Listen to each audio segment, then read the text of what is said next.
Good day, students. This is the last topic on diffraction. It is the 11th video. It is about dispersive power and resolving power of the grating. Okay, first we discuss dispersive power of a grating. You know, dispersive power is the angular ratio of angular separation to the separation in wavelength for two nearby light sources. You see this. This is the peak produced by lambda 1, and we have another wavelength close to this lambda 2, and these peaks, principal maxima, are separated by an angular separation d theta. If you take d theta by d lambda, d lambda is lambda 2 minus lambda 1, then that is called dispersive power. So dispersive power is d theta by d lambda, angular separation of two nearby wavelengths to the separation in their wavelengths. And to calculate this for principal maxima, the condition is a plus b sine theta n is n lambda for a diffraction grating for wavelength lambda. Similarly, to get the peak for the second wavelength, which is slightly more than this, lambda plus d lambda I will take. Then the condition is a plus b I am differentiating this now. Differentiating this equation, a plus b cos theta into d theta is equal to n into d lambda, because I am able to get d theta by d lambda from this equation. Then you divide d theta divided by d lambda. You will get n divided by a plus b cos theta. And this is 1 divided by a plus b. I can write it as n dash, because n dash is 1 divided by a plus b. What is a plus b? A plus b is grating element, we call grating constant or grating element. So when you this d theta angular separation to separation in wavelength, this is also called a dispersive power of grating. For this close variation, how much separation we are seeing from the grating, that is called dispersive power. That is equal to n dash divided by cos theta. If you see this, this dispersive power is directly proportional to order. If you are doing for second order, then the dispersive power is more. As order increases, the dispersive power increases, and also it increases with n dash. Means a plus b should be small. Means you should have more number of lines on the grating element. If I got 12,000 lines grating and 15,000 lines grating, automatically it is more for 15,000 lines grating, and it inversely proportional to cosine of the diffracting angle. See this is a angle, this is a depend on inversely proportional to cosine of the diffracting angle. And if you are working with small angles, for small theta, cos theta is approximated to 1. We are finding very close to this. Then it is called normal spectrum. Normal spectrum where the angle is very small and cos theta value is equated to 1, then this angular separation will become, this is a special case. Normal spectrum when angle, diffracting angle is very small and we approximate cos theta equal to 1. This is the approximation we are doing for small angles. Then d theta by d lambda is equal to n dash, because cos theta is 1. Then d theta is equal to n dash into d lambda, or d theta proportional to d lambda, because this is constant, this is constant for given order, this is constant for given grating, this is constant. You can write this is for normal spectrum. Okay, in general, if you are doing this, then you have like this is the separation. And if you are finding on wall, if you are leaving this using laser to peaks, this is the linear separation. Dx is the linear separation, d theta is the angular separation. And what is the relation between dx and d theta? F is equal to dx by d theta. Dx is equal to f d theta. F is a dx by d theta. Dx is equal to f into d theta. So this is linear separation, this is angular separation, and f is the focal length of this grating element, or this lens used here. It is telescope usually.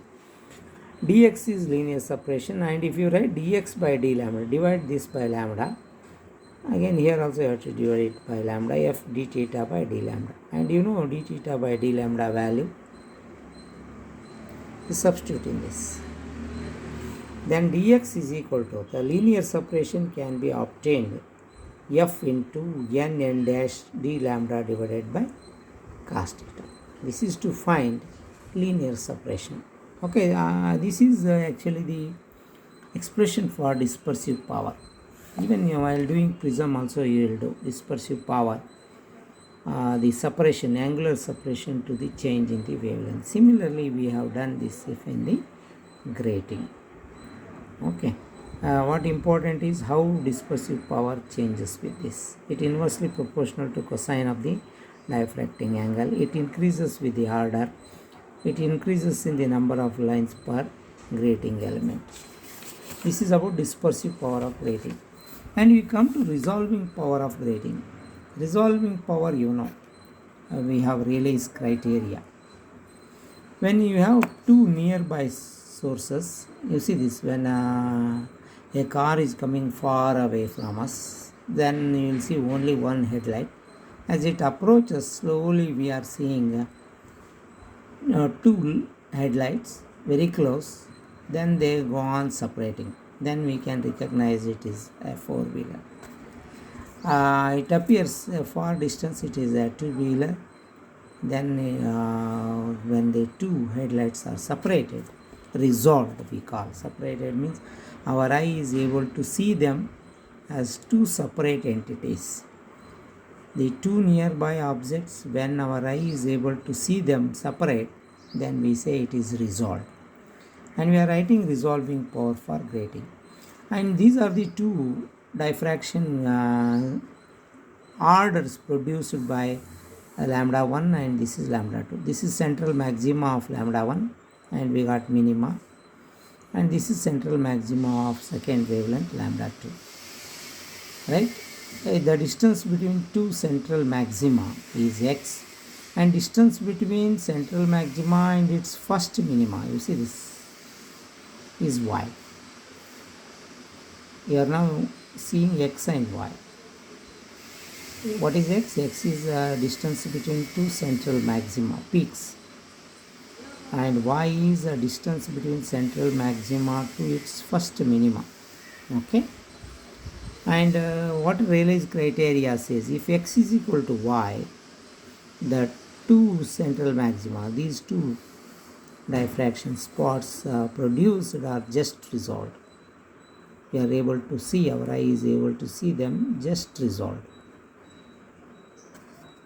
Just they are separated. If x is smaller than y, if this central maxima is very close here, then they are not resolved. Our eye sees them as one. If x is more than y, if they are widely separated like this, one peak is here, another peak is here,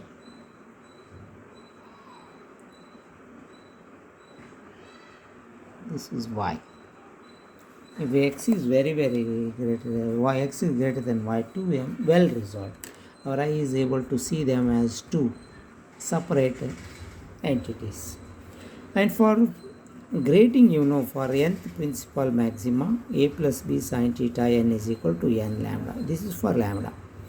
And if you write for the nearby wavelength lambda plus d lambda, the same condition is with slight increase in the angle for increase in the wavelength.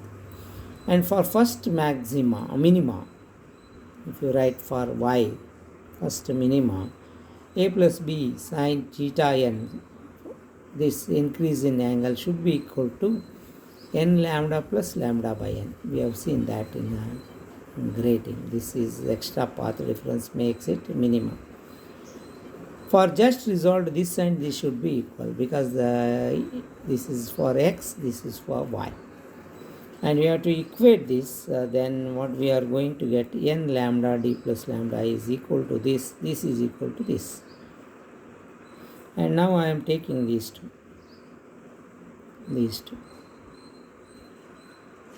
n d lambda, n lambda get cancels. N d lambda is equal to lambda by n, or lambda by d lambda is equal to n into n.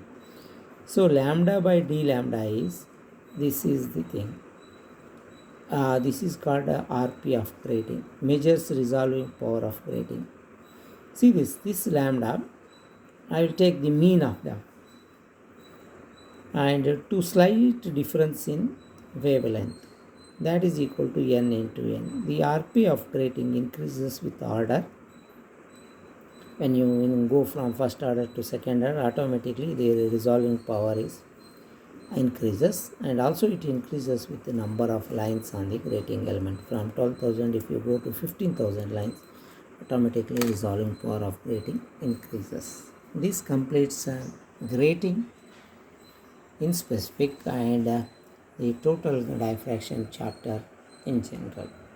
If you have any doubt, you contact me or phone and clarify your doubts. Thank you, students.